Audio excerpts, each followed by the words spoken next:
Excuse me, Chairman, will you announce coming out of closed session, please? Oh, I'm sorry. Yeah, coming out of closed session, we have nothing to report. Roll call, please. Supervisor Solinger? Yes. Supervisor Flores? Here. Supervisor Ziegenmeyer? Here. Supervisor Whitaker? Here. And Supervisor Conant? Here. Okay, stand and we'll do the Pledge of Allegiance, please. Begin. I pledge allegiance to the Flag of the United States of America and to the republic for which stands one nation, under God, indivisible, with liberty and justice for all.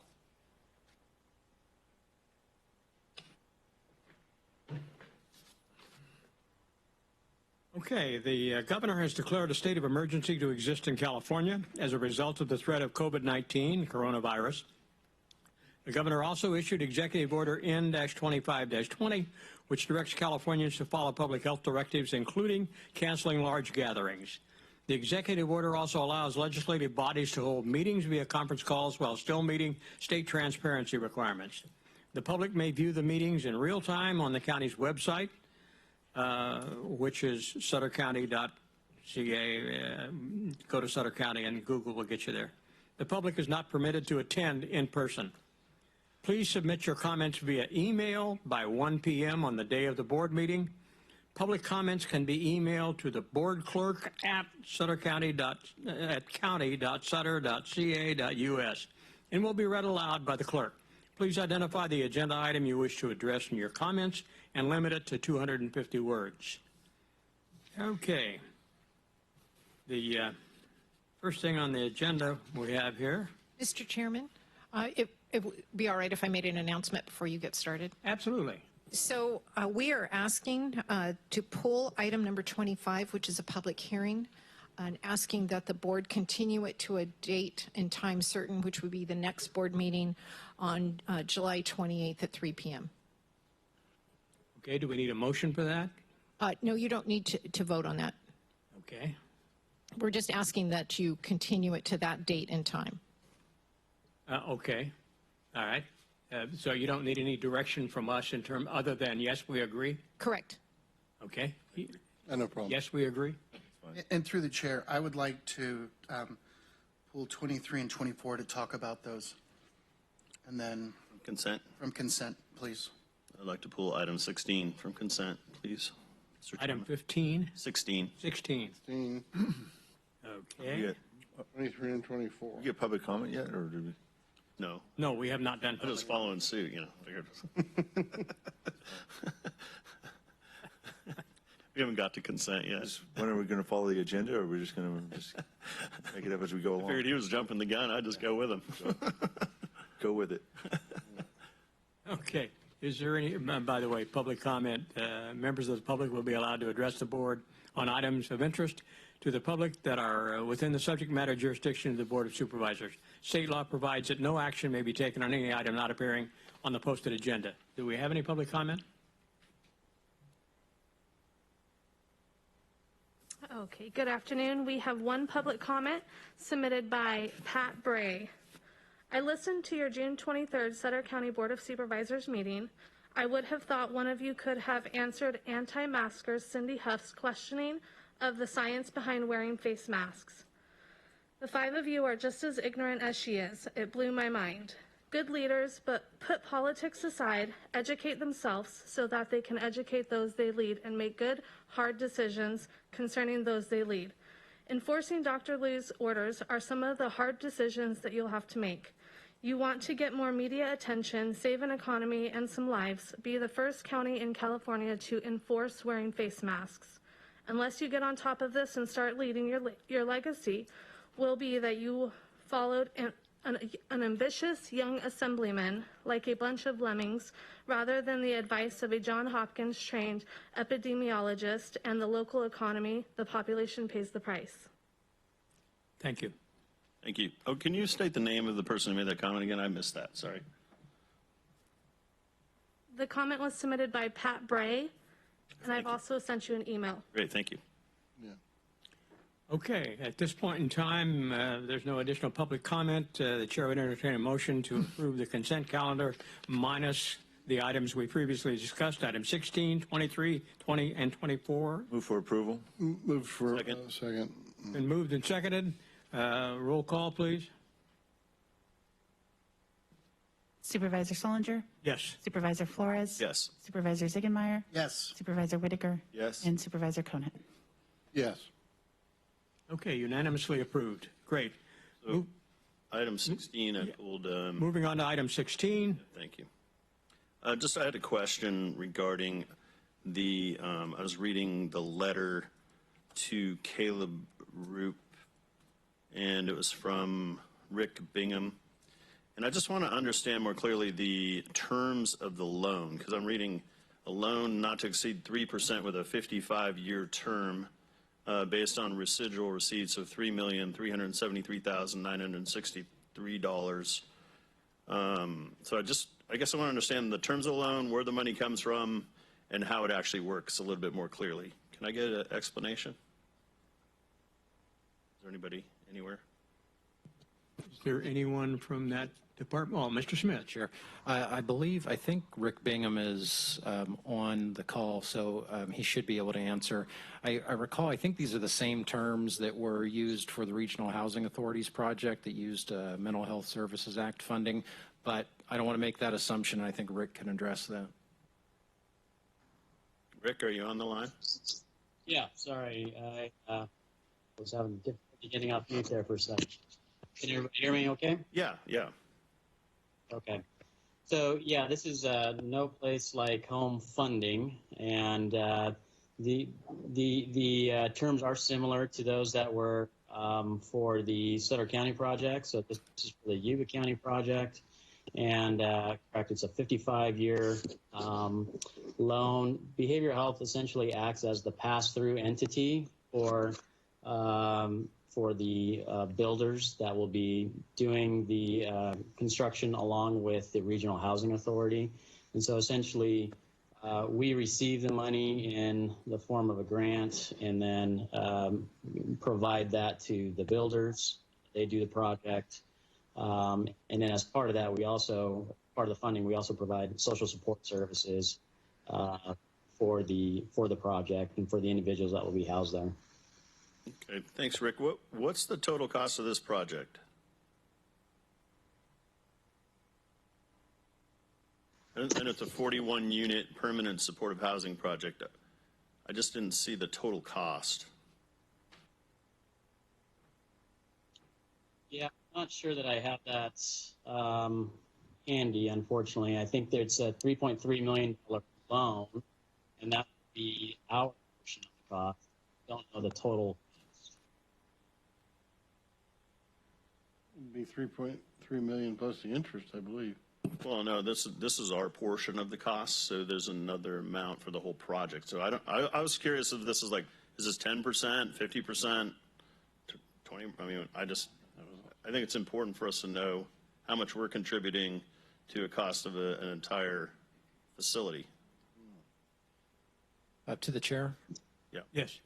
What we could do, if you would like to delay this until after the appearance items, if we can get that total for you.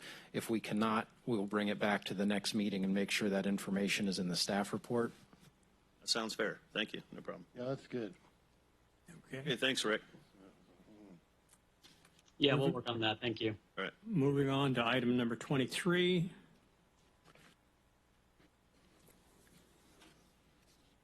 Someone wanted that pulled? Yeah, no, I pulled that.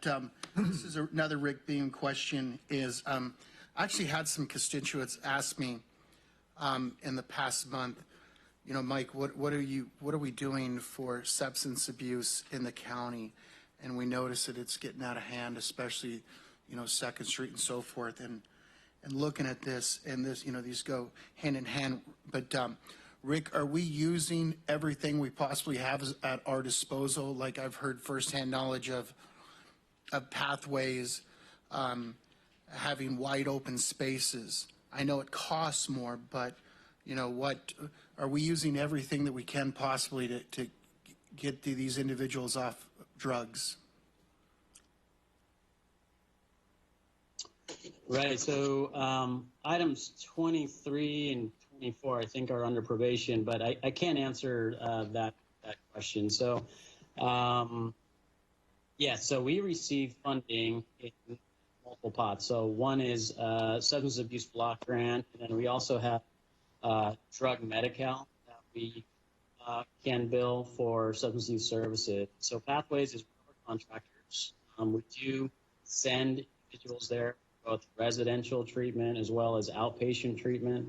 And we also provide services in-house, meaning through the county. And so whatever services we are unable to provide at the county, we then provide to Pathways as well as other contractors that we have, including Aegis, and then some contractors that are out of county. So essentially everybody that comes to us for substance use services, we are able to provide support to, whether that is, again, in-house through the county or through a contractor. Now, what are we doing on, I just say 2nd Street because it seems like there's more of a grouping there. I mean, are we going out there to the, where it's at, you know, where, and yes, sir. Through the chair, I'll probably, so because we just did the needle exchange program issue that Assemblyman Gallagher and Curtis Grimm put on. And so I asked for the specific numbers from Nancy O'Hara, in which staff provided me with that stuff. So I could forward you that stuff and make sure that you get all those numbers of all the programs that we utilize for drug enforcement and drug treatment, and that would be probably beneficial for you to have. No, I totally agree, and I really appreciate that. But like I said, I'm just wondering, are we going out there, are we going to them and saying, you know, what can we do to say, hey, you know, they're not going to ask for the help. They don't, but we got to do something to get these people off drugs. And I mean, I know we've all been to 2nd Street numerous times and you see it. I haven't been there in the middle of the night, but I've been there between 7 and 6 o'clock in the evening, and they're drugged out of their mind during the day. And we got to get them help to get them off, to get them into the better way and so forth. So I just want to make sure that we're on top of this, because when we start doing a great job, like, you know, when we started cleaning it up over there, and now it's back to when the state comes in and says, hey, you can't do anything, they have every right to deliver. No, that's, you know, we're going to make a place of rest. So we got to get them off the drugs and get them clean. So thank you, Rick, and I appreciate Jim getting that information for me. I can address that a little bit, like Supervisor Ziegelmeyer. So we do have homeless outreach staff. As part of that outreach, they also offer substance use counseling and substance use treatment to individuals with whom they come in contact. So that is, like I said, we are going to them through our homeless outreach staff, and they are also offering substance use treatment. Okay, we want to see it getting better and not getting worse. So what I'm getting at is, you know, in 3 months, see where we're at in 6 months, see where, you know, so we see the numbers, we see people getting off, and we see them getting through the treatment program, and we kind of like, where are they coming from? Are they from 2nd Street, River Bottoms? You know, so at least we can get them the help, and we know that we're getting a number, you know, every person counts. So we get this person clean, then the next person, we help keep them clean, get them the help that they need. Thanks, Rick. Okay. No problem. Are you good on item 24 as well? I make a motion to approve item 23 and 24. Moved and seconded. All those in favor, do a roll call, please. Supervisor Solinger? Yes. Supervisor Flores? Yes. Supervisor Ziegenmeyer? Yes. Supervisor Whitaker? Yes. And Supervisor Conant? Yes. Unanimously approved. Okay. We don't have a public hearing on 25 because that's been postponed. We're on appearance items, and Brenda Stranix, apparently you are the first one up. You're going to. I see. Cynthia Roderick.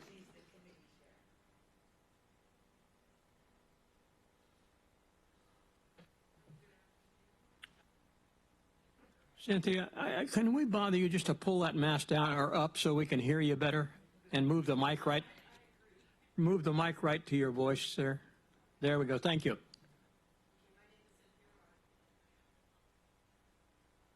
Wait a second. Is the button pushed up there? On top of the mic? Now you can hear me better? There you go. There we Perfect, go. perfect.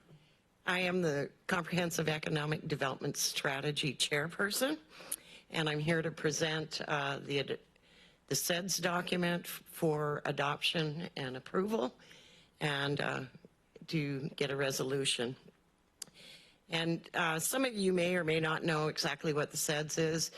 It is a regional strategy for development and economic development, and it is our plan to and our development to so we have good economic growth for the area.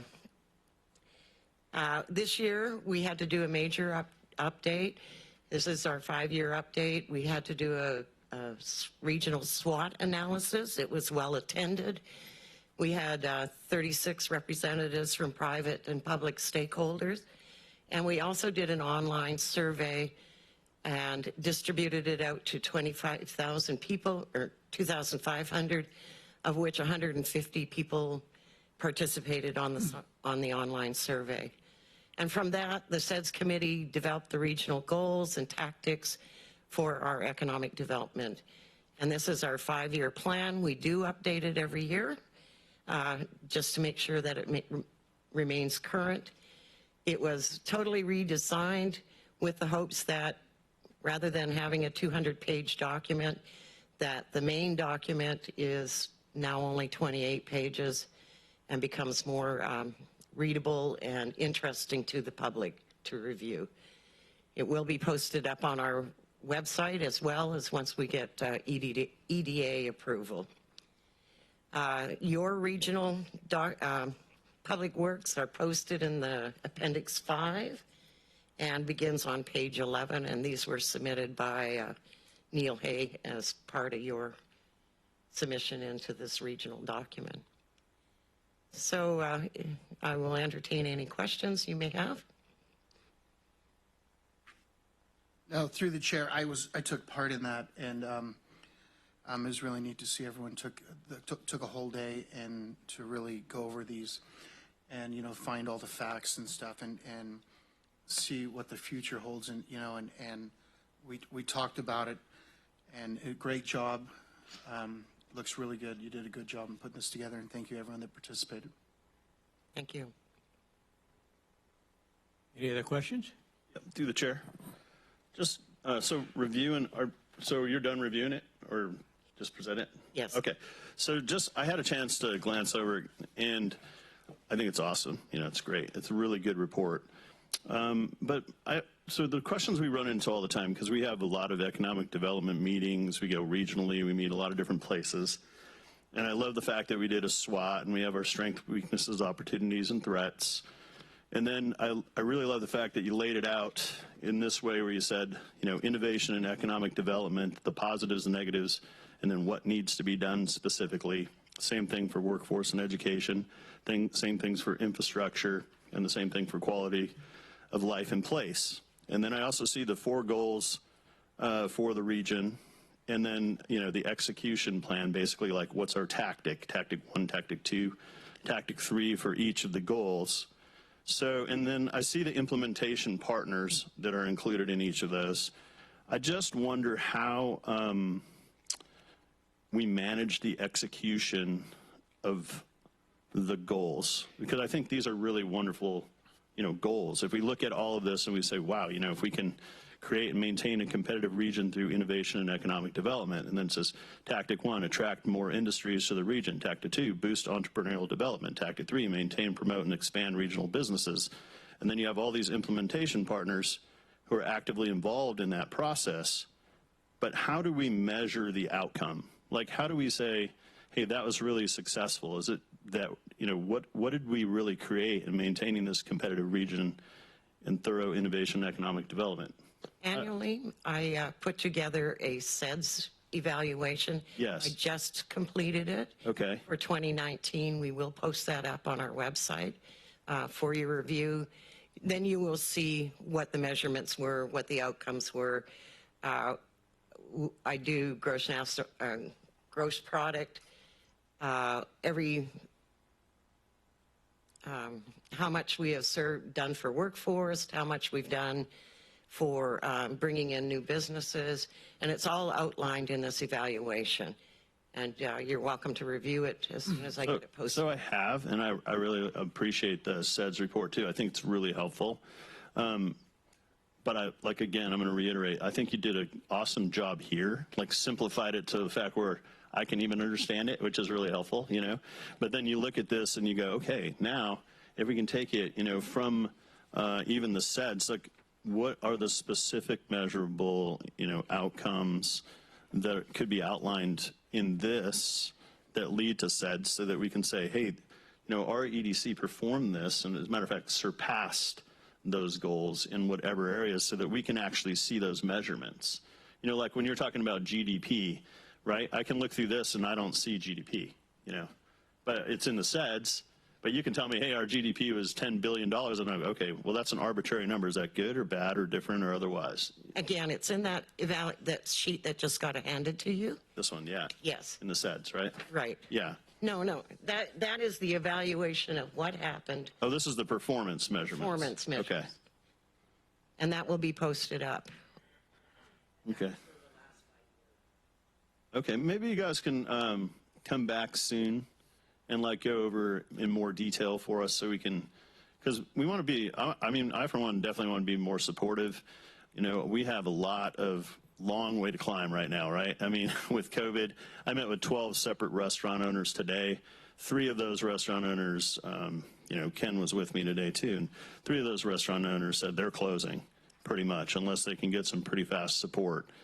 So we're talking about business retention, attraction, expansion, but now we're talking about business survival, right? So, how does that get incorporated within this? How do we best utilize the EDC to get that support?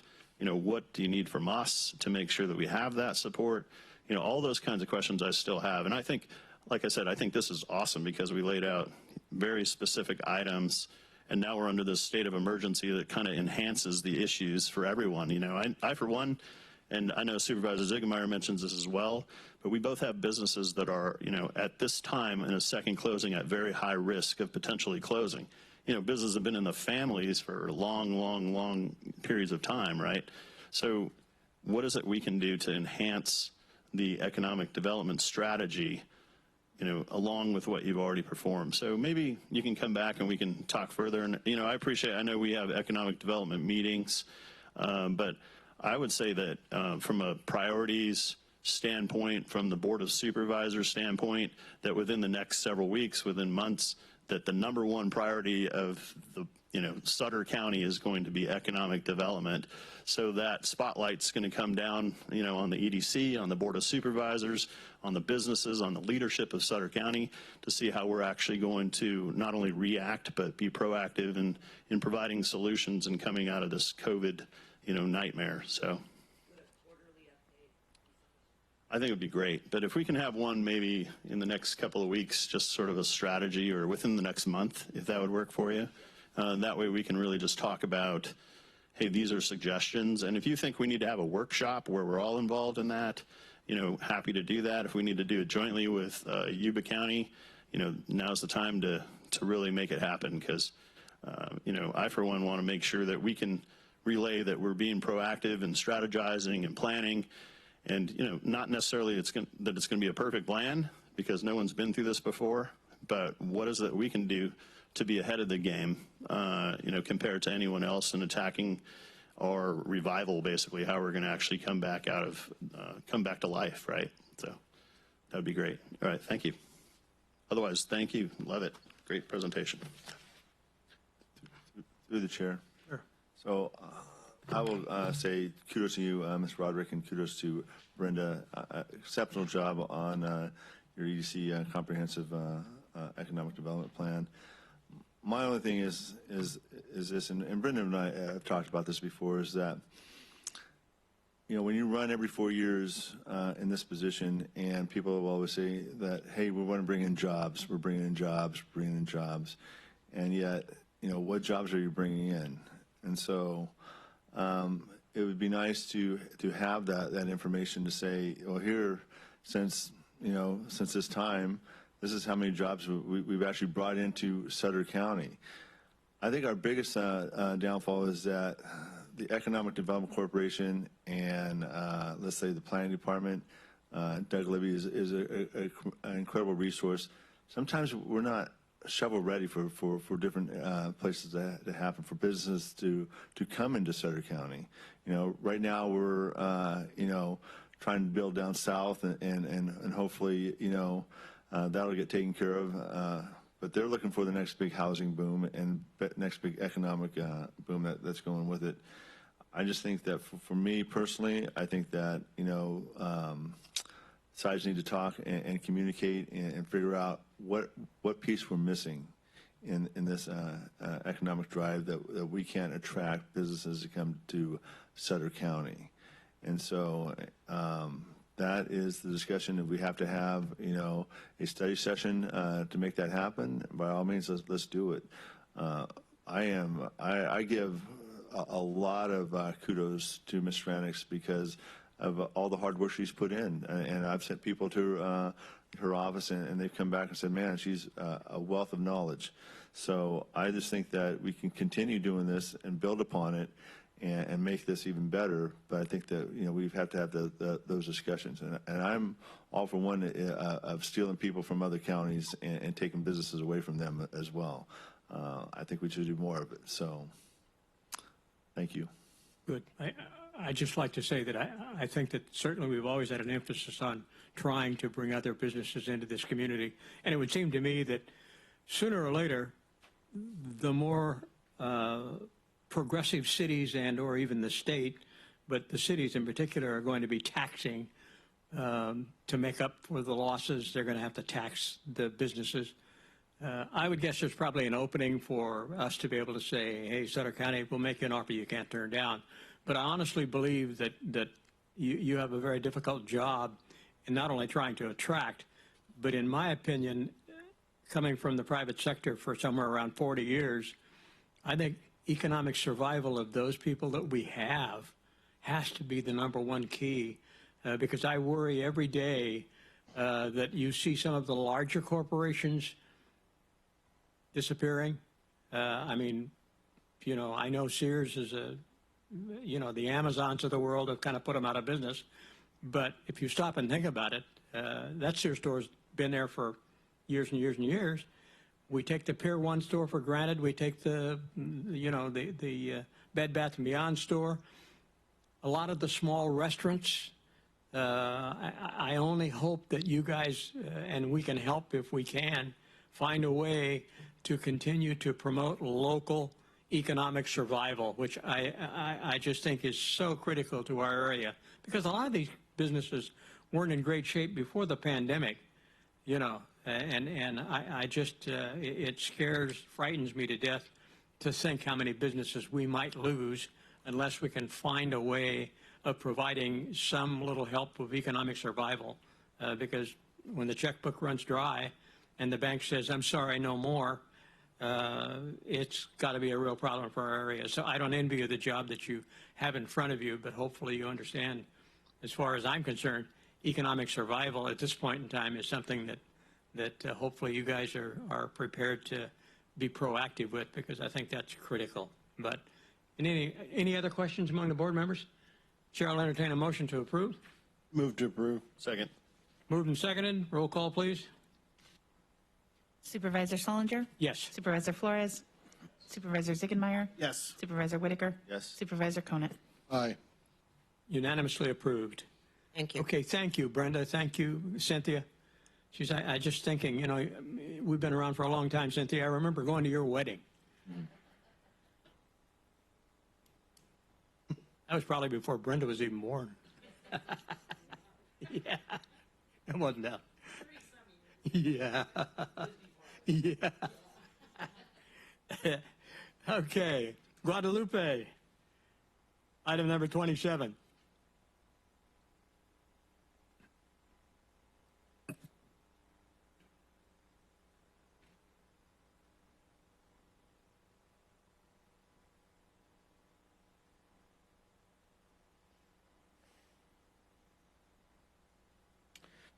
Good afternoon, Mr. Chairman and members of the board. In September 2014, the Sustainable Groundwater Management Act, also known as SIGMA, was signed with a goal to achieve sustainability within the state for the natural resource of groundwater. It also requires the formation of groundwater sustainability agencies, also known as GSAs, and requires the preparation of groundwater sustainability plans, also known as GSPs, to be developed by the GSAs. The GSPs are due in January 31st, 2022. Within Sutter County, there are 3 subbasins, a very small portion of the Butte subbasin, the entire Sutter subbasin, and a portion of the North American subbasin. In the Sutter subbasin, which makes up the vast majority of the county, an alternative to a GSP was submitted to the state in December 2016. Late last year, DWR informed the county that the alternative was not approved and would be required to submit a GSP. As a precautionary measure for this scenario, the county applied for a grant in 2017 to prepare a GSP should the alternative not be approved. The application was successful and the county was approved for the grant. In March of this year, our department publicized a request for proposals for the development of a GSP. A total of 4 proposals were received, scored, and ranked. Reviewers included county staff, along with representatives from 6 participating stakeholders within the subbasin. The highest ranking firm was Woodard & Curran out of Sacramento. Woodard & Curran has been working on the development of nearly 20 GSPs throughout California, including the Butte, Colusa, and North American subbasins. Even with that amount of work that they are doing now, they have the staff available to complete the Sutter subbasin GSP as well.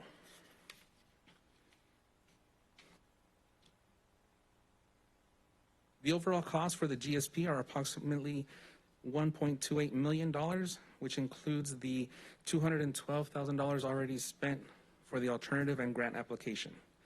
With Woodard & Curran's fees of $1,064,478 and the grant of $956,814, the financial responsibilities of the stakeholders within the subbasin is just under $108,000.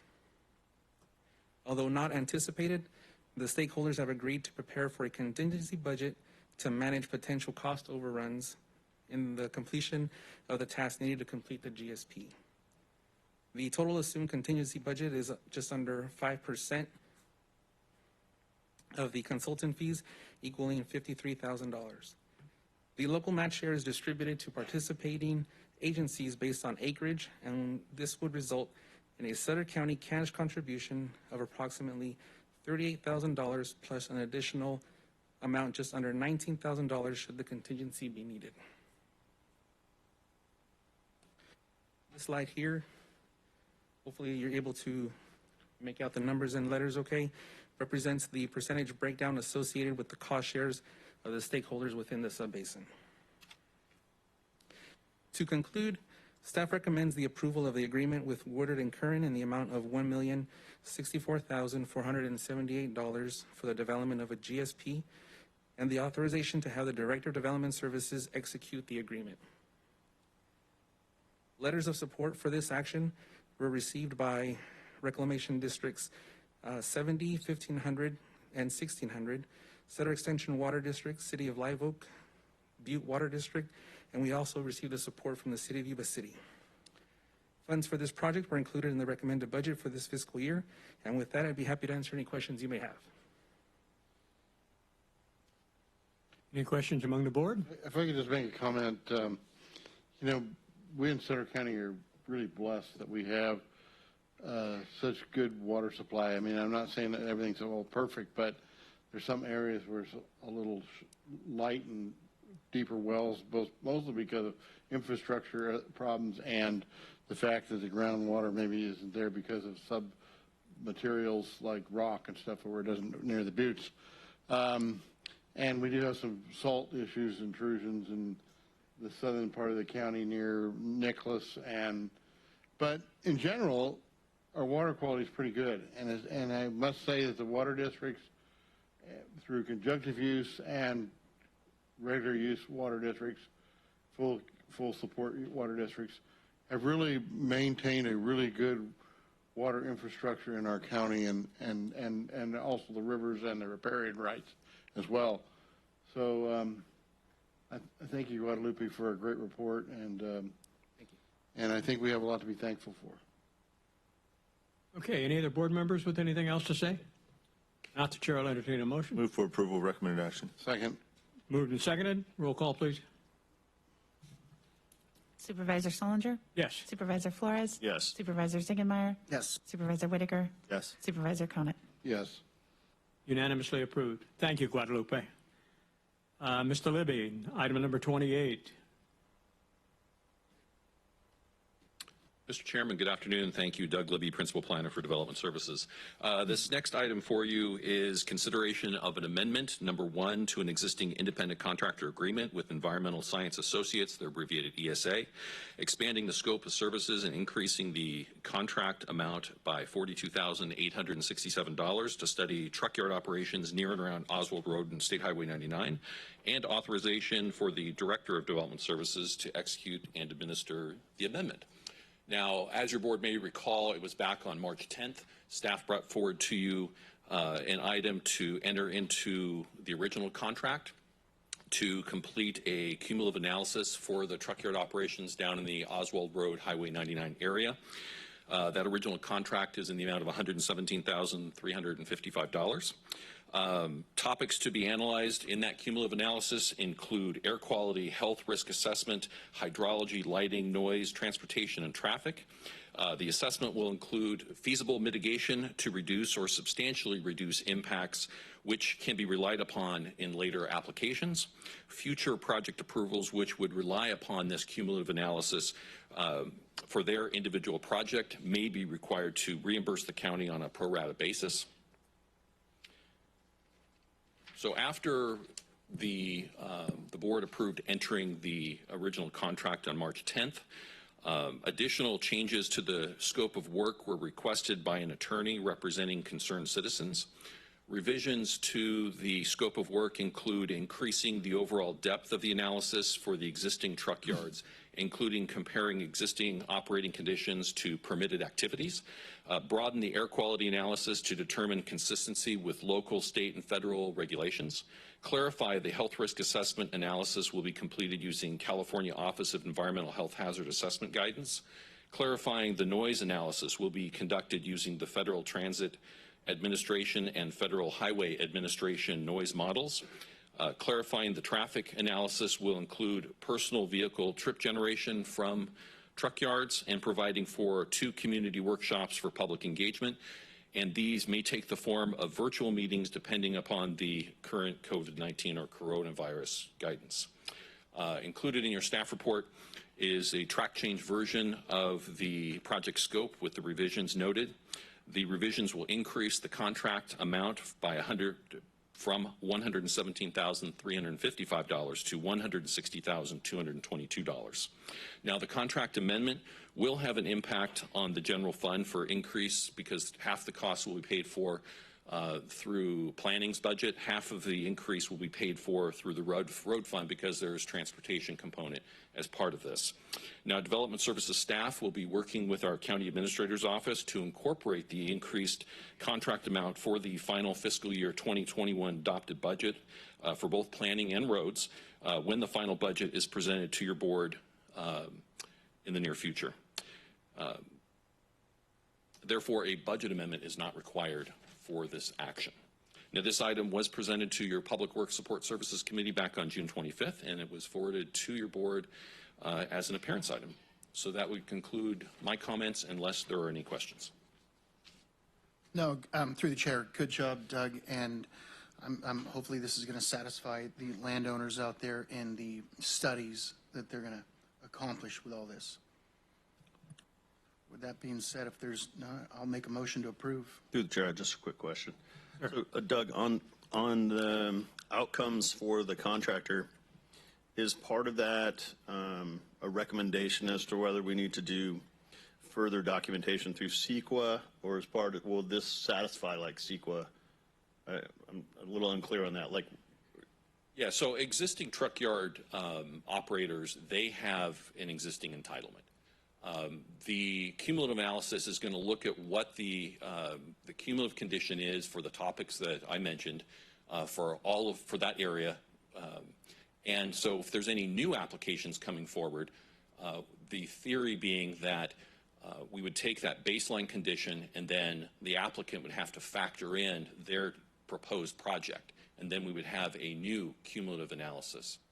And then of course, the applicants would be required to pay for that. Great. All right, that clears it up for me. Thank you. I'll second the motion. Is there any public comments on this? Yes, there is public comment, and we will open it to there is no public comment?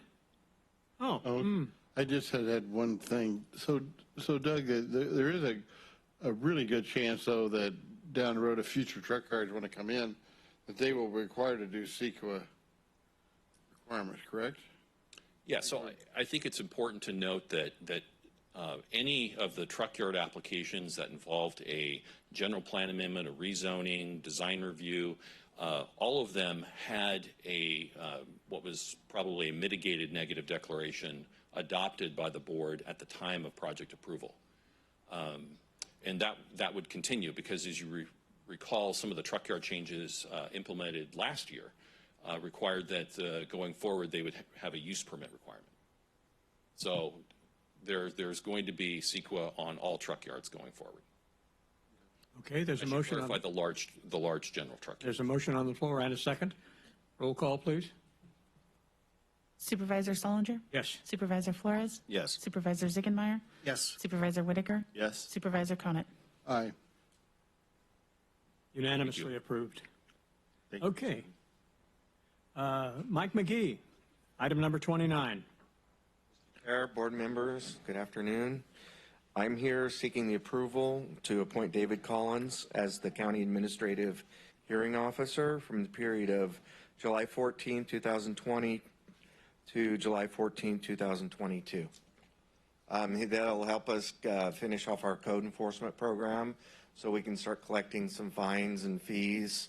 And it will also, with the marijuana cultivation, gives us a chance to get on the enforcement that we were unable to do last year for lack of a hearing officer.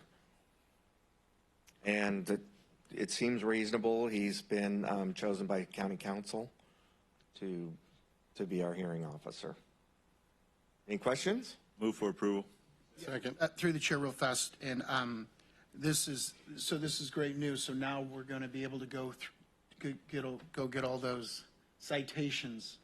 This is one step. Sitting for years. All right. Thank you. It's been moved and seconded. Roll call, please. Supervisor Solinger? Yes. Supervisor Flores? Yeah. Supervisor Ziegenmeyer? Yes. Supervisor Whitaker? Yes. And Supervisor Conant? Aye. Thank you. Unanimously approved again. Okay, thank you, Mike. Moving right along to item number 30. Mr. Smith, you have the floor. Yes, I do have information pertaining to item 16. Was it 16? Sorry, if the board would like. Sure. Yes, please. Yes, please. So the overall cost of the project is $17.4 million. About $12.7 million, or 73%, is funded by tax credits.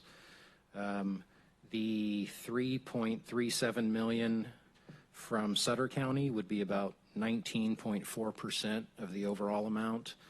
And there are also loans from various agencies, including Yuba County, and I believe they're donating as a credit the cost of the land as well. Okay, great. Appreciate the clarification. One other question. Do you know when this project is targeted to actually occur? And I don't have to vote.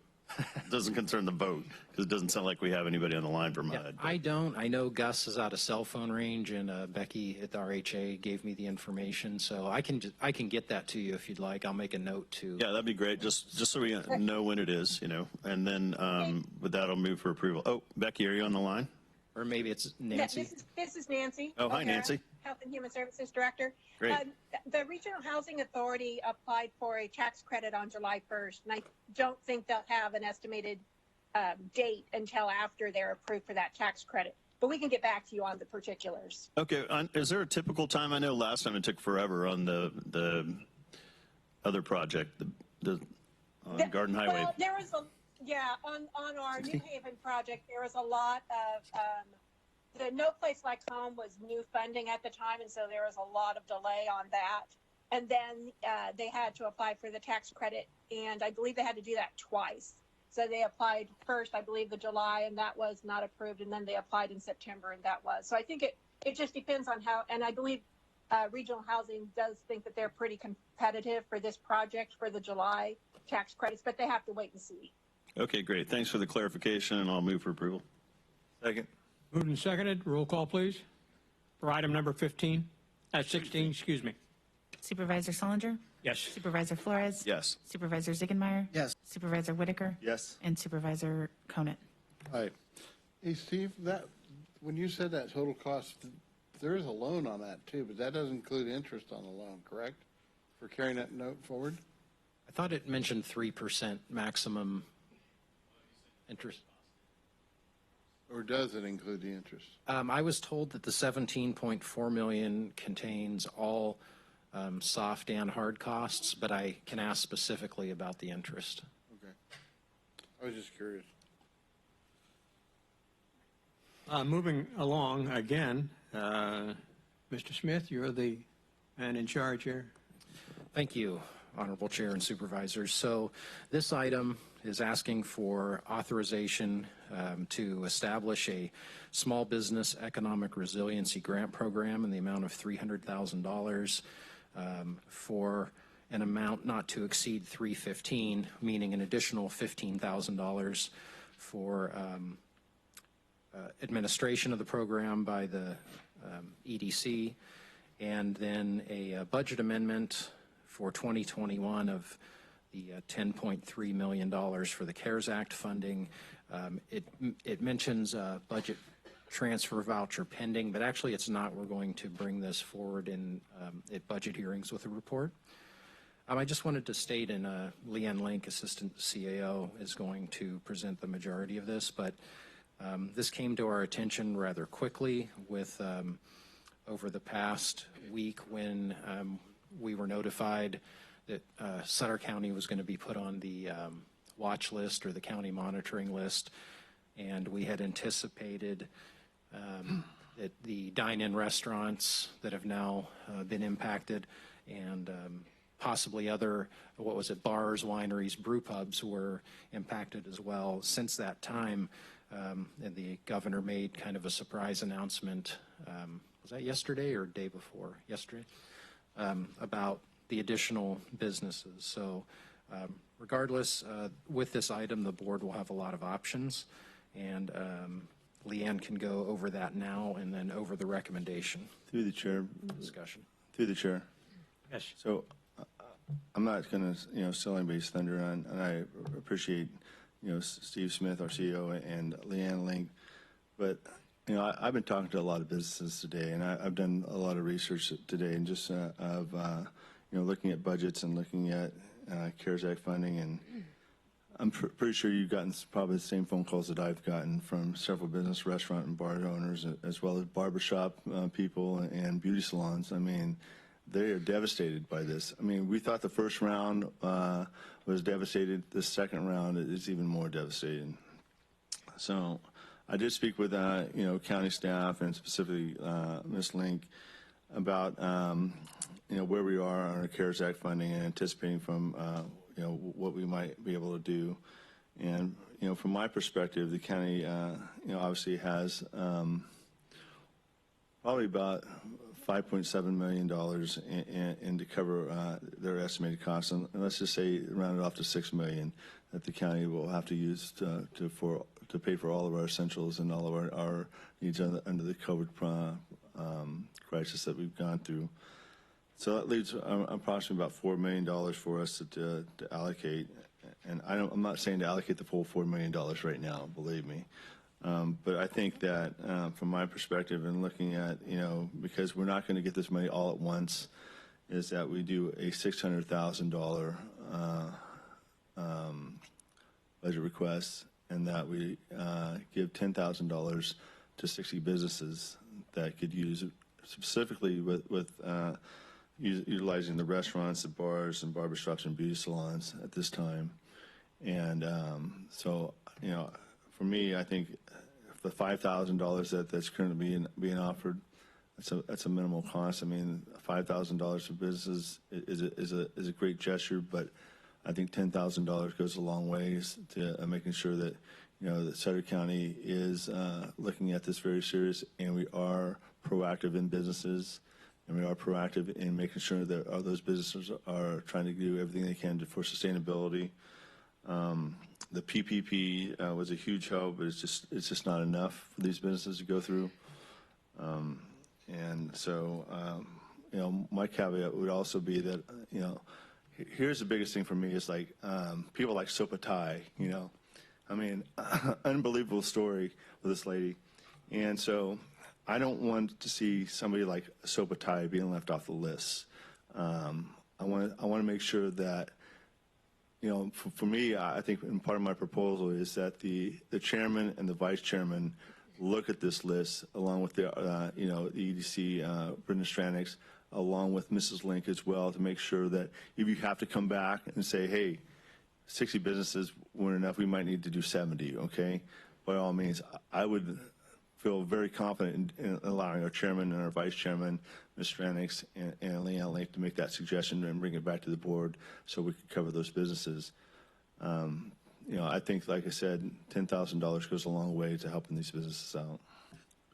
Through the chair. You go. Good. You go. Okay. I support this. I would like to keep it at 300,000. I'll tell you why for now, because, and I don't disagree with your idea, Jim, but we haven't got a single dollar yet from the government, and I think we're going to get it. But I'd like to see the money in hand before we go any higher than 300,000. And I know these businesses are hurting. Everybody's hurting. But I can't, in good faith, spend money we don't have yet more than the 300 proposed. But we are going to see that that money is going to come incrementally into 1/3, and so that money is going to be coming to us. I understand your concerns, and I appreciate. Well, the governor only has to do is decide no. I appreciate those concerns, sir. But I would just say that, you know, we are going to get that money, and that $600,000 that I've stated is going to go a long ways. So, Through the chair, do we have any comment? Oh, yes, yeah. We're just letting these. Before we vote, we want to hear if there's anything. Nobody's made a motion at all. Okay, so I personally would like to see it change, though. The wording says 2 or more. There's some good businesses are out there that are owned by a single person, you know, running the show, whether it be the ice cream truck or whatever. And I think we should not change. We should change the language to even a single owner. Because in there it says 2 or more. If you have, you know what I'm talking about, Steve, in the language of it? The business, it's recommended, have had at least 2 employees on payroll during the first quarter of 2020. Yeah, because that is where it's not fair to the single employee owner, you know. So I would push to move that language in there. And I'd like to hear what public comment has before I personally start throwing numbers out, because I've talked to restaurant owners, Jim has, Dan has, and I want to hear what they have to say. Through the chair. Sure. So it's funny because last week I was thinking one way, and then after this weekend it was another way. And I have spoken to a lot of restaurant owners. I mentioned earlier, you know, Ken and I went around and visited multiple restaurant owners in the 2nd District. And 3 of them said they were going to close, right, Ken? I mean, that's what they told us. So they said if they don't get immediate support and immediate help, they're out. I think this warrants whatever we can do. I understand your point, Supervisor Conant. However, I believe that $600,000 is a good start. Like, I think that we say, you know, let's get that money available ASAP to 60 of the business. Sounds like a good number. You know, $10,000 will help them get what they need, at least pay their lease, you know, their leases that they can do. And there's not just restaurants we're talking about here. You know, there's salons, there's multiple businesses, and now even offices that have to be closed, you know, that they can't work within their own offices. That means they can't see customers, you know.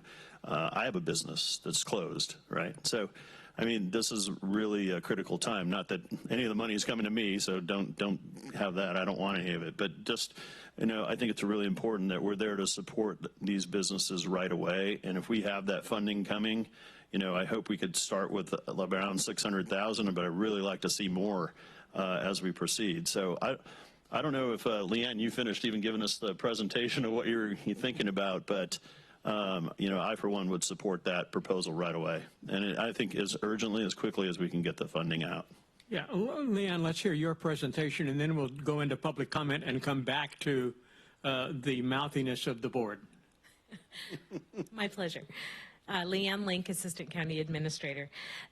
So the county has been allocated $10,272,000 in CARES Act funding, which comes from the federal government, passes through as part of the allocation that was made directly to the state, and the state, through the budget process, has allocated that down to counties and cities. And Sutter County is getting a large amount, and staff have been planning for this for the last couple of months, although we didn't know the final allocation amount until the budget was signed on June 30th or June 29th. We plan to bring a comprehensive plan back to the board, hopefully at the next board meeting on July 28th. And we've taken a three-pronged approach. The first is to get a substantial amount of money, and staff's recommendation at this point is $4 million that would go out into the community. And then allocate up to $1 million to mitigate the transmission of COVID-19 in the homeless community, which may be through social distancing, it may be through more one-on-one visits and interactions by staff and healthcare professionals with the homeless individuals.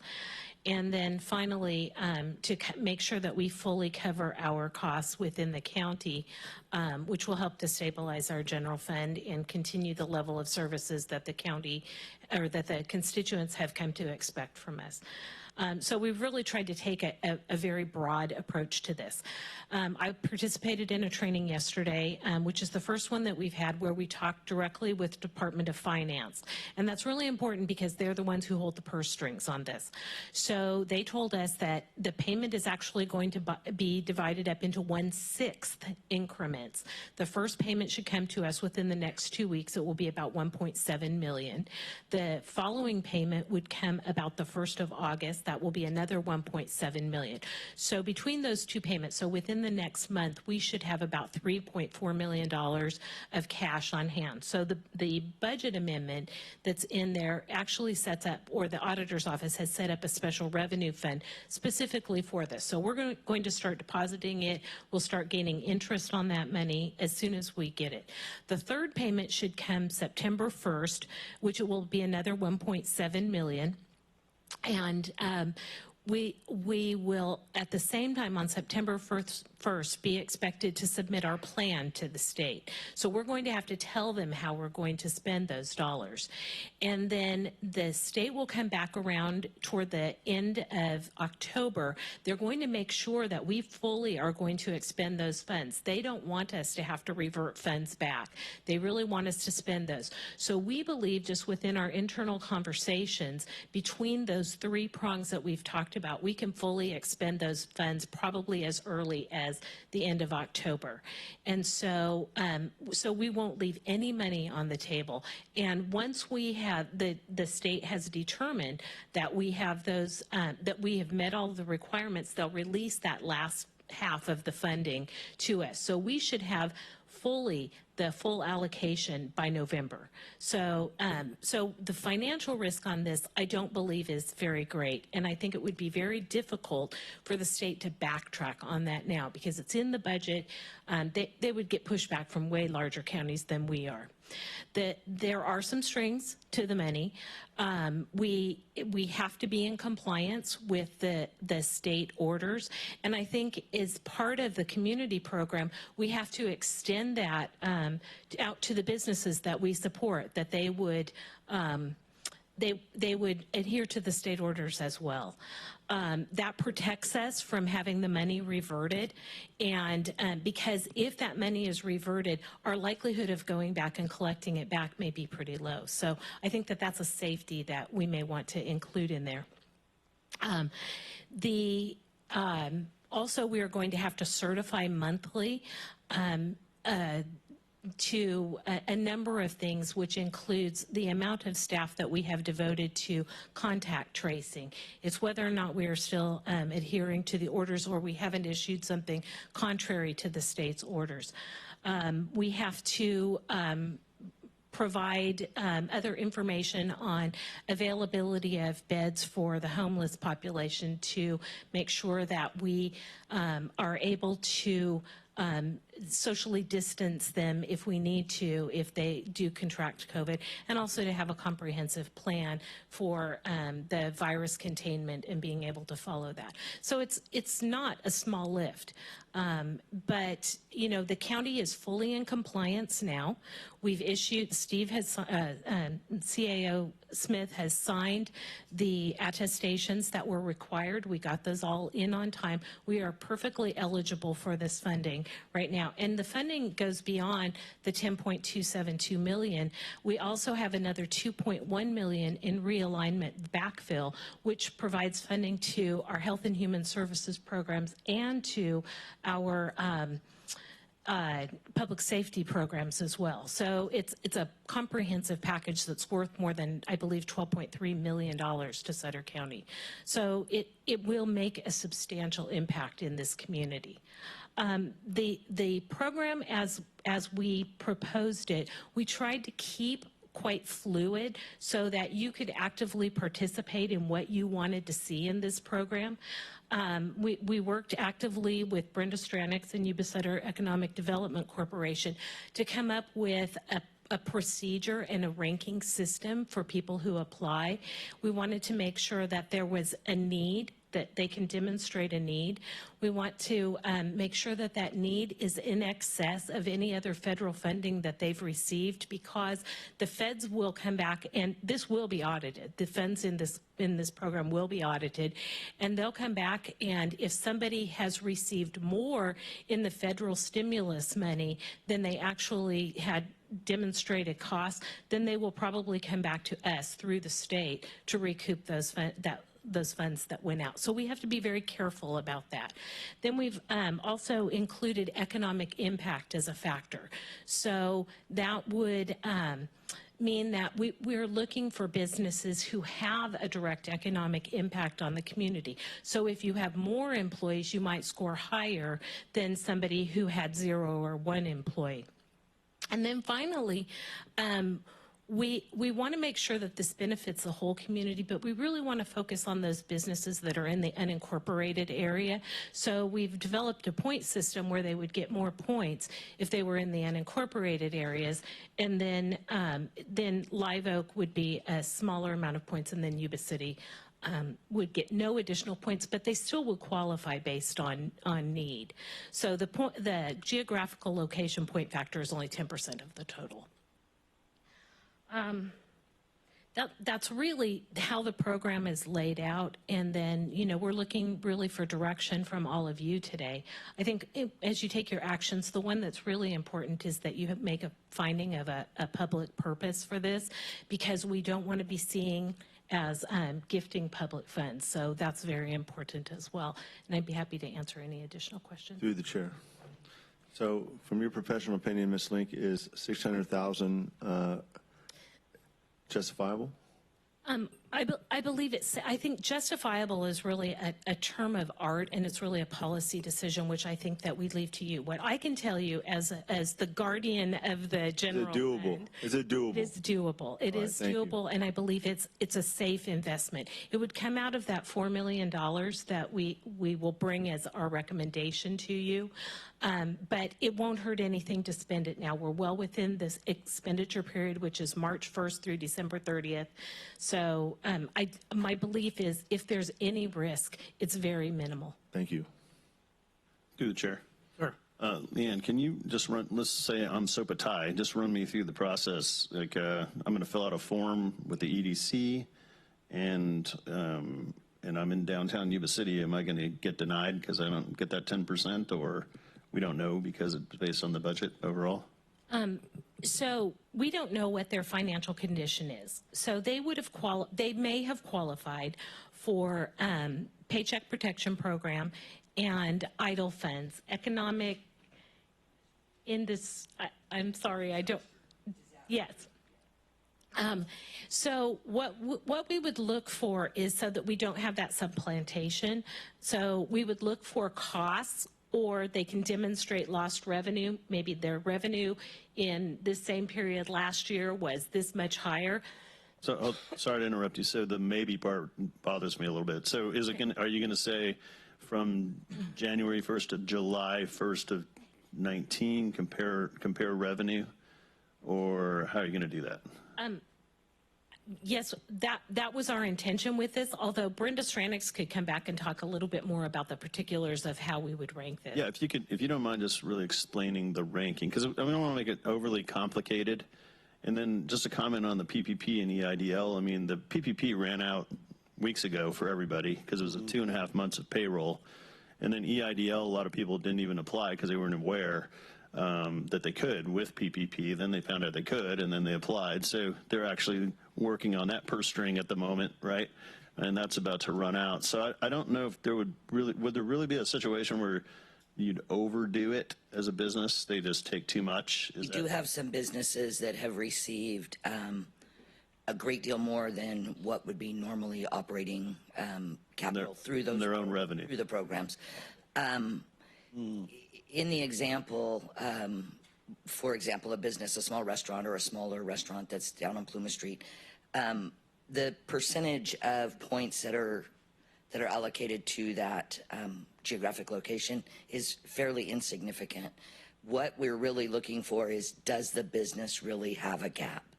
And to answer your question, Supervisor Flores, we would be looking at a time period at the business owner's choosing. So they may say that their greatest deficit over last year, over 19, was from March to May, or maybe it's April to June, or maybe they come in later if we still have funding and it's April to August. We would be looking at that same period in both 2020 and 2019 to determine where their shortfall was. So we'll look at that. Let's say they had a loss of $100,000, but they received $50,000 in PPP, and they received another $150 in EIDL funds. Then they wouldn't have a gap. But if they had 50 and 25, then they would have a $25,000 gap, and that would make them eligible for a higher scoring in the on that portion, the need portion. But sorry to interrupt you on that, but so that does utilize revenue. Like, so you had expenses and you took out the 100,000's gone, right? And so let's say the 100,000's gone, and you're saying there's a gap, but it's a going forward figure. We'll also be looking at if they had COVID-related additional expenses above and beyond normal operating expenses. So if, for example, they put in a patio and it costs $10,000 in additional expenses, we would look at that as well to shorten that gap to make the funding available to them. Through the chair. Okay, so, I want to thank Dan. We were in a meeting yesterday, and Dan threw out some information that I wasn't even aware of. And I said, wow, thanks, Dan, on some local funding. And so I'm just scratching my head thinking, would it make more sense for the EDC to help these businesses out and, hey, guys, give us a call. There's some other funding you might not be aware of, and then we give them this money. Because I'm all for giving money, but at the same time, if there's money out there that one of my businesses could use that I'm not aware of, I'd like someone's help, because no one's called my businesses and said, hey, you need to go to this, you need to go to that, and there's a possible funding source there. I hear it from Dan talking to another person. I'm like, wow, what are you talking about? He said, no, you got to go through this, Mike, and check this out. I'm like, well, thank you, Dan. That's I didn't know anything about it. My bookkeepers didn't know anything about it. So please reach out to these businesses that are in the community, that aren't just, that are out there, and make sure that they're aware of it. You could spend a whole week. I mean, I know we pay you $52,000 a year to say, hey, are you aware of all the funding sources that are out there? And as soon as they say yes, then we move on to okay, because I do agree with Jim. We need to get this money out there as soon as possible. As soon as possible. I don't want to wait 3 weeks when there is no. They went through their revenue. They went through their reserves. That's done. Now, there's nothing left in the bank. So I'm assuming, ADC, are you guys taking care of this at no charge? Is there a bill there? Administrative cost. Is there administrative cost? I mean, and I'm assuming this is whatever your costs cover. You're not making, no one's making anything off this. This is just I just want to make sure the public's aware of all this, and I'm on the same page here. We're covering costs to do this. So we are asking for a 5% administration fee in this program. When we administered your loan program earlier in the year, we were able to do that at no cost to the county, no cost to the individual borrower. But didn't you get grants to pay that back? We did get some private sector funding. Mind you, we had hard costs directly related to lien searches and Secretary of State filings as well for security, collateral security. So we did have some actual costs that have absorbed a fair amount of the money that we were granted through private industry. We also have to manage that program for the next 3 years. So there are loan payments that are due over the course of from now until 2023. So we didn't receive enough money that will cover the long-term management of that, but we are willing to absorb that cost. And that's all I'm asking for. I know it costs money to do things. No one expects anyone to do it for free. I'm just hoping that no one's making money off this, and we're on the same page here. Thank you. Through the chair. Yes, sir. So I asked for the 600,000 only because I was going to ask for the million, but the fact of the matter is you never know what this Governor Newsom's going to do next. And so you never know what he's going to hit the businesses with another 3 weeks down the road. So 600,000 to me is definitely a doable number. I'd like to hear the public comments as well. Yes. Sure.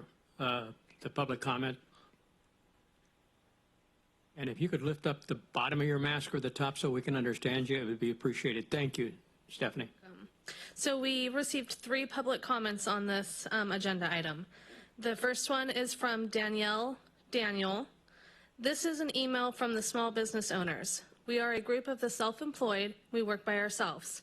We don't have any employees, and some of us have just started their business in 2019, and we haven't yet felt the success. We just heard about the grant for businesses that has 2 or more employees. We are so absent to see that you forgot us. We have a business expense, rent, electricity, insurance, etc. 2, not just the big businesses. They have more employees because their business is in need. For example, a bigger business. So they can pay for their employees, or the employees will take an unemployment. But the big issue is, will be with the business expense. And we need to we just need to mention, most of us are women. Every month, all of us pay from our own pocket, take a loan to pay, close the businesses, or go bankrupt. Please, please look at us too. It is a hard time for us as small businesses to go through this by ourselves without your help. Thanks for understanding. Please stay safe. The next one is, they didn't submit a name with this comment. I am a small business owner in the Sutter County. I'm sorry, that was a misspelled. I read the announcement about the grants for small business and small business owners, but my concern's about the qualifications. Please, we need you to consider the self-employed who work by themselves at their businesses. We are impacted too. We are sure you will take care of us. Thank you. And the final comment is submitted from Talwinder Kataria. I am self-employed who owns a small business, Eyebrow Hub in the Yuba Sutter Mall, for the last 7 years. I have never had a problem making any payment, but during the pandemic, it is really hard to make rent because it is really expensive without having it closed for the last 4 months. I was wondering if there is any help that Yuba Sutter will be providing for small business owners to help them survive this hard time. Please inform me if there is any help available. And she submitted her contact information, which has been forwarded to you guys. Thank you, Stephanie. Any additional comments from the board? Just a question on the criteria of 2 employees. I didn't hear that part when you said the criteria earlier. Is that a part of the criteria? It is part of the criteria, and it is included in the staff report. It is in the staff report. Okay. We could make a change there. So what we were trying to go to focus on was the economic impact overall. And, the businesses with more employees would have maybe a larger impact on our local economy. We certainly, it's up to you on how you want to tailor that. But one thing I could suggest is we could do a portion of the funds for the larger businesses and then carve out a smaller amount for like sole proprietors, single owner businesses. We could eliminate the 2 employee requirement altogether. It really is at your discretion, and we tried to make it as fluid, like I said, as we could. Through the chair. So, Leanne, just one last question. So, I'm still paranoid about our governor. He's been such a good partner for us forever. So, I'm just paranoid that we're gonna get his money away, and then he's gonna pull out the rug from under us, and we're going to be left high and dry. I know you don't think that's going to happen, but all you'd have to feel is that we didn't do our job with the requirements on the business closing and following all the rules, masks, social distancing, et cetera. And he would, that would be all it'd take, I think. Well, you are correct there. I mean, the requirement is that the local government not issue an order or take an action that is contrary to the state's order. And so, that it puts this funding in very precarious circumstances. It really is a judgment call on the part of all 5 of you working together about whether or not you feel that we can continue to comply. I am confident right now that we are in compliance. I'm very comfortable with that. We are meeting the data tests that are required. We have signed the certification, and so it would be left to the board to make the decisions that would continue to keep us in compliance. I'd just like to add a couple of comments here. If we're going to include the one-man band concept or the one-woman band concept, as far as I'm concerned, there should be strict limits on how much help we provide them. They don't have the same expenses that those of us that have been in business have. I'm sure that these 2 gentlemen on the end here pay their accountants very well and their bookkeeping staffs very well to make sure that they have monies allocated for withdrawal for Social Security and what have you. If you're a one-man band, so to speak, I would hope that the amount of funding that we would provide would not necessarily be startup or would be a huge amount, because the only person that you're really risking is yourself. So I'm not real sympathetic to that situation unless it's on a limited monetary basis, if you're a one-horse operation. However, I agree with Supervisor Whitaker and Supervisor Flores. Sopatai is, I know there are some unusual and some unique circumstances that hopefully we will, you will, all of us will find a way to allow participation, making a couple of exceptions here or there. I would hope, I know in the past we weren't able to necessarily find a way, but I'm hoping that we can review maybe some of the things that we've had as hurdles in the past that we may be able to, through discussion or through negotiation or whatever. I think that it's critical that, if possible, that's one of the main restaurants, certainly on Plymouth Street, and we've all been there, and I would hope we continue to allow it to continue to be a surviving, prosperous business. Just my comments. Through the chair, then Sir. I'll make a motion that we take staff's recommendation that and then we also change the amount to $600,000 for the authorization, and that. But I also want to leave one caveat: is that the EDC is going to be running this program, but I would also like the chairman and the vice chairman and Ms. Ling to review that list after it's been finally tallied and the points have been awarded, and make sure that that list gets approved. And I would also like their input as far as stating that if they have to come back for, I don't want to see, if there's 5 other businesses that they come in and say, there were 60, we provided 60 businesses $10,000 and there were 65.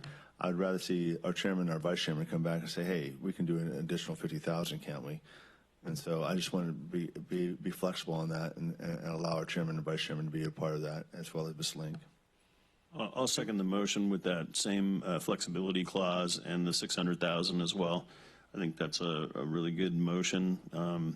I'd also just encourage with that motion that the EDC really come up with a simplified format, because these businesses have already, as you know, you talk to them all the time, have been through so much, just to have to go through forms and have to go through the whole thing again, just, they don't have time. They just need to save their livelihoods at the moment. So I'd just encourage that, but second the motion. Thank you. So if I may make a clarification, are you saying to remove the requirement for 2 or more employees, or are you asking to leave it in? And if you leave it in, I would suggest that you do a carve out for those smaller businesses where we could do something that's maybe a little bit more fluid.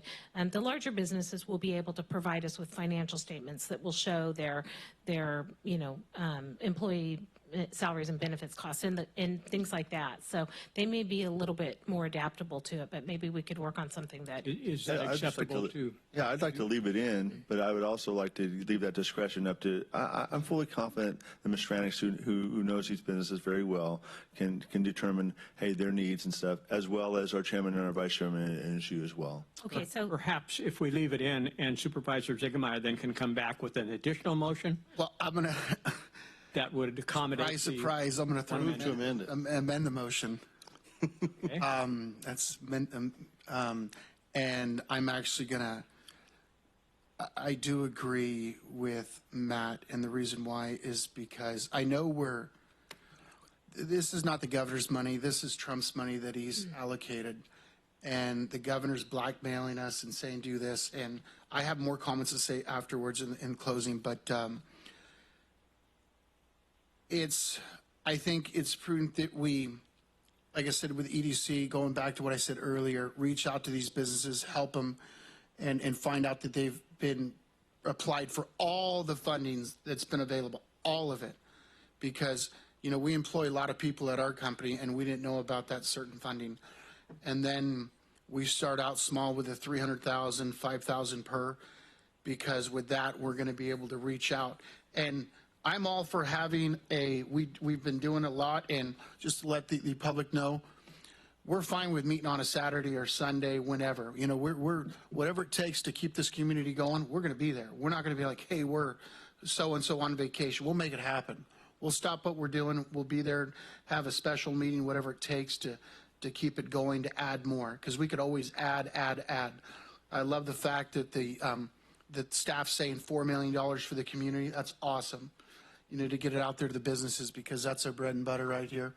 And it's very depressing times. But once again, I'm just going to throw it out there with the $300,000, $5,000 per, and let's get it out as soon as we can.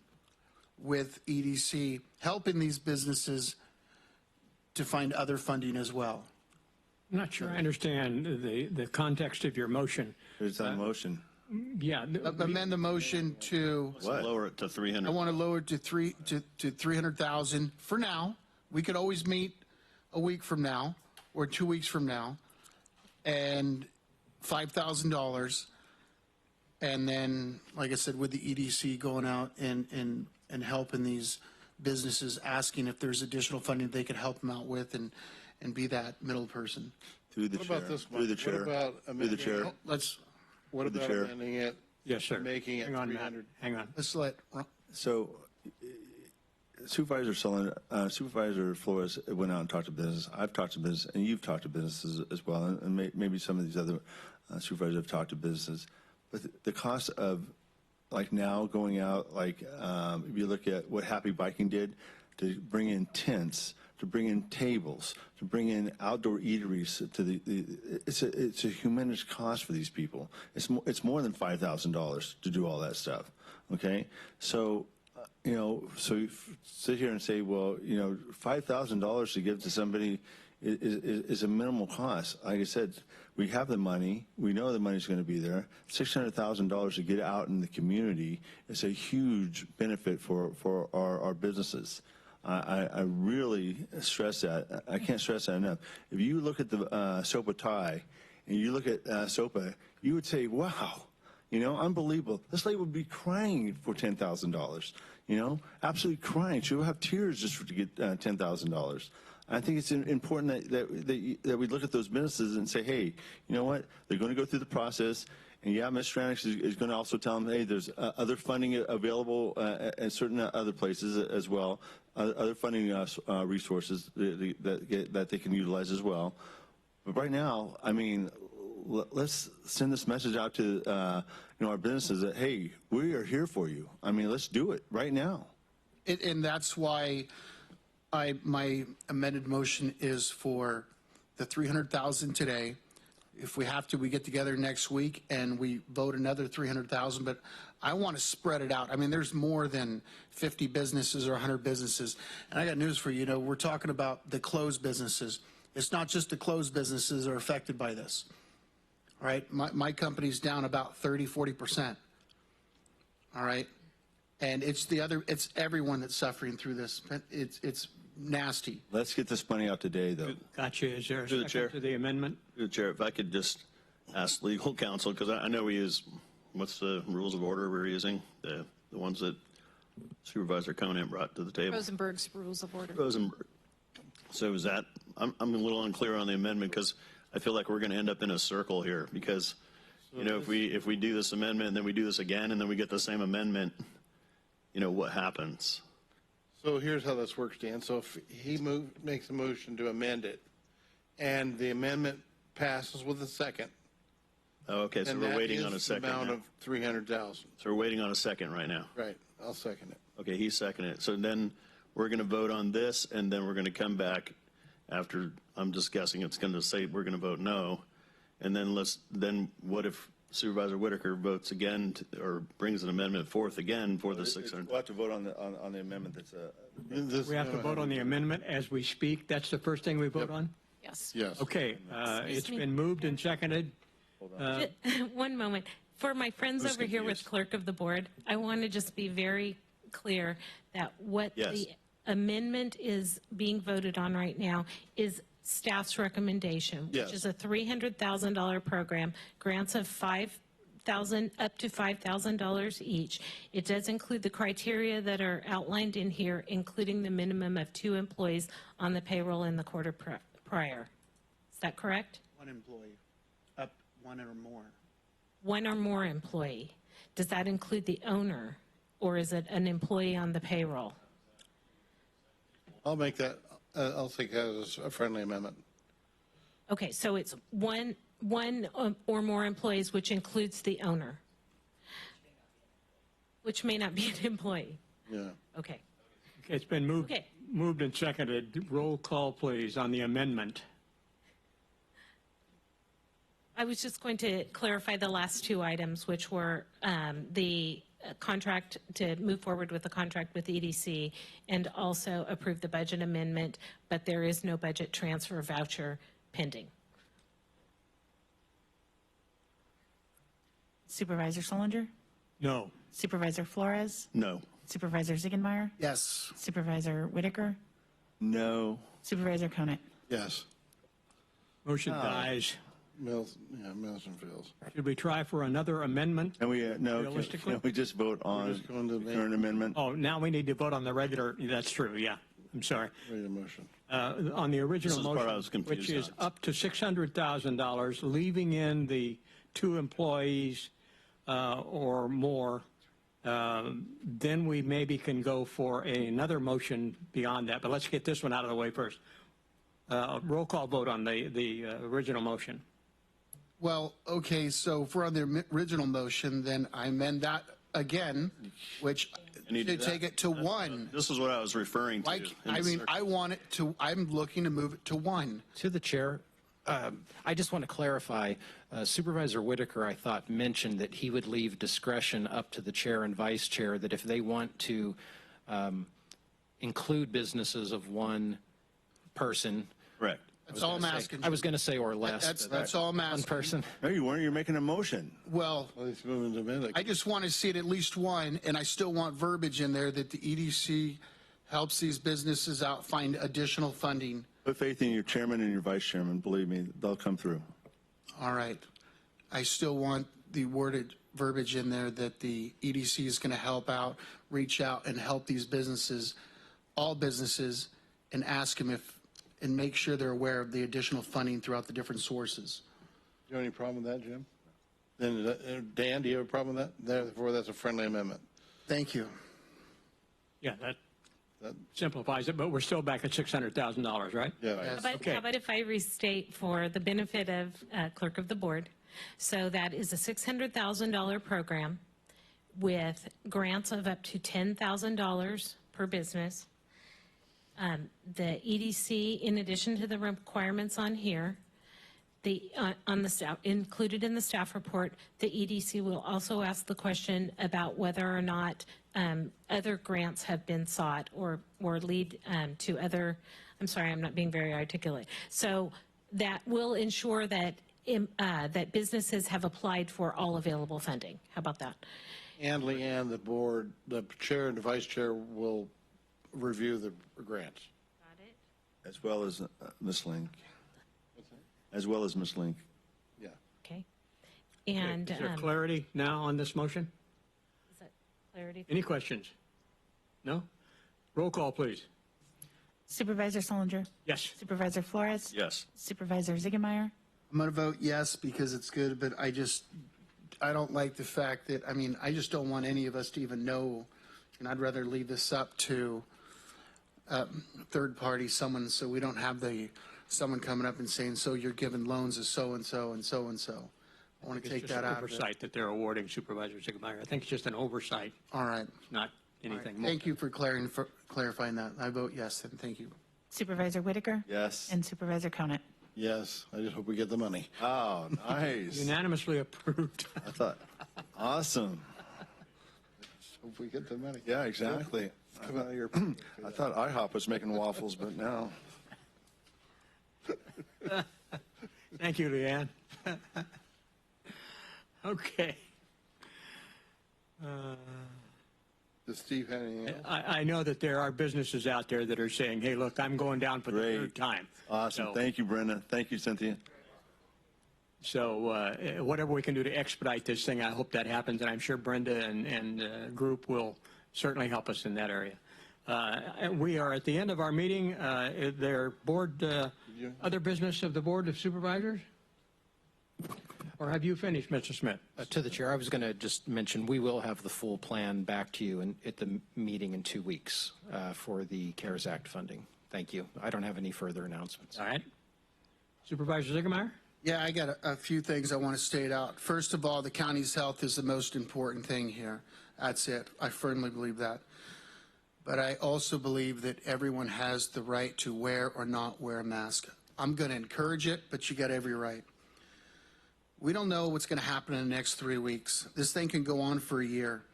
With the governor continue to open and close businesses, it's been so detrimental to our local businesses, economy, and families that depend on them.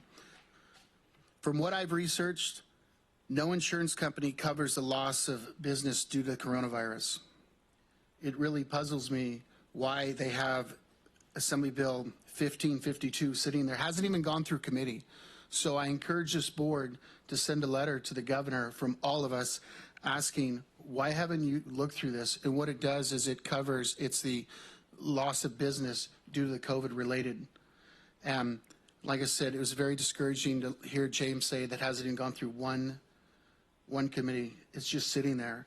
So I believe we as a community been doing amazing things of giving the tools necessary to keep these businesses open, from the fairgrounds letting the use of their tables out, my company alone letting the use of our tents and ACs out, while our governor just sits there idle. I've heard that his wineries continue to stay open, yet he keeps everything shut. I personally encourage businesses to stay open. All right, this is ridiculous. And I also believe the state needs to stay out of churches. You have the right to pray when and where you want.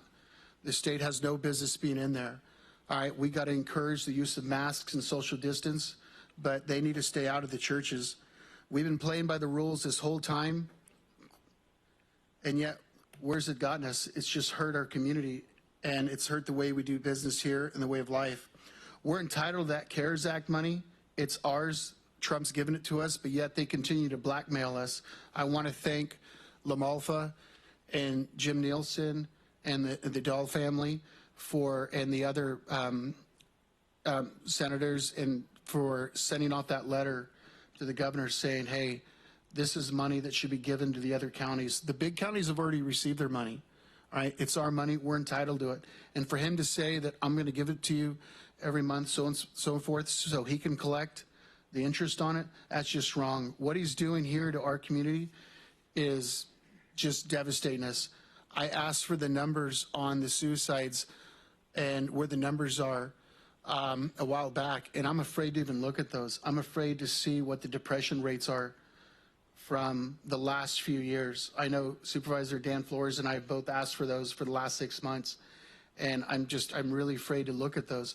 And like I said, it goes back to health being number one, but at some time we got to draw the line in the sand saying, hey, enough's enough. You know, it's pause, go, pause, go. I was very upset to see the letter from the CAO of Ampla Health in the newspaper that I was going to bring it saying, and I saw it Friday saying that, please, Yuba Sutter, wear your masks, take precautions. We're getting filled up with our rooms. Then a half hour later, I see an email saying that we're bringing patients from Lodi in. That's absolutely wrong.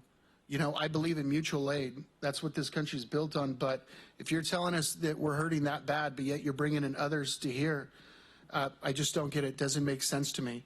So with ending in, we all love this community. We want to see it get past this COVID.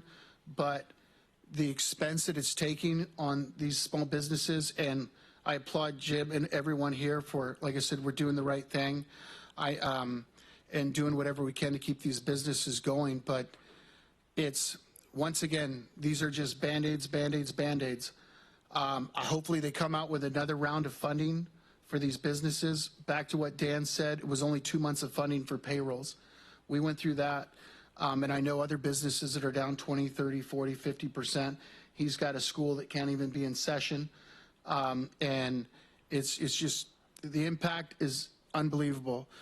And, you know, it's, like I said, we just got to draw the line and say, you know what, Governor, we've had enough. This is ridiculous. You know, give us our money. And this whole game of, you don't play by my rules, you're not getting it. You can take it but sorry, that's what I had to say. But thank you guys for listening. Supervisor Flores, do you have anything to add tonight?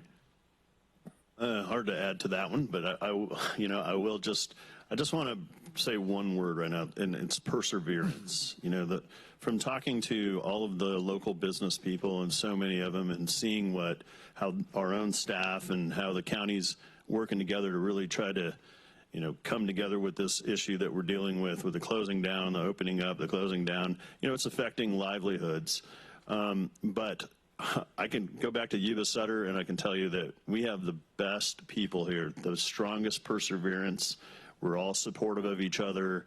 and helping each other get through this. I know that we will do it. We just need to persevere and keep going and keep pushing. That's all I've got for right now. Thanks. Matt, do you have any, Supervisor Conant, do you have anything to add? Yes, I'd like to thank everybody for coming, and I agree with everything the previous two supervisors have said. I am very concerned that the governor could pull the funding after we approved it. I don't think he will do that, but he never ceases to amaze me and surprise me. The other thing is I'd like to close the memory of Ron Rafter, local Rios resident for like the last 60 years. He just passed away last week, and like a letter sent in memory to his family. And one last thing on a brighter note, there are 3 boxes of peaches out here, so I want you guys all to take some home and eat them. There are 3 different varieties. There's a Curtis peach, which is a white peach, which is actually a cling, but it's a freestone meat, and the pit does adhere to the flesh. And then there's a variety of a standard freestone in there, and then there's also some nectarines. So enjoy. Thank you. Supervisor Whitaker, anything to add? Yeah, I'd like to, first of all, I'd like to close in memory of Dr. I don't know if you know the dentist, Dr. Green, but her mother passed away, and so she put this on Facebook because obviously we don't have an obituary on her.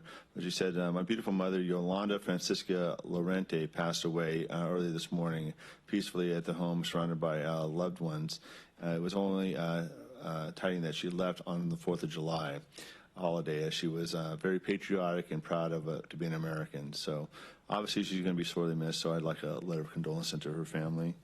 And then I would also like to make sure that our public information officer, Chuck Smith, gets this out to the community, that what we did here today, because I think it's essential that, that people know that the Board of Supervisors, care about businesses that go on in this county. And, a lot of times, like you heard the public comments today about, supervisors being ignorant and doing certain things, but, they don't really know exactly what we do. And I don't think we do enough to toot our own horns. And so I think that it's essential that we, that Chuck Smith puts something out on Facebook, and that we can all share it, and that we do support businesses, and that we do take a hard stand.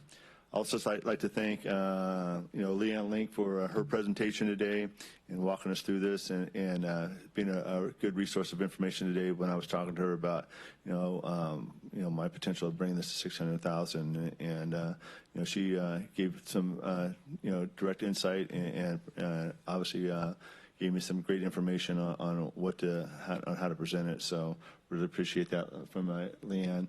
And then also I'd like to thank.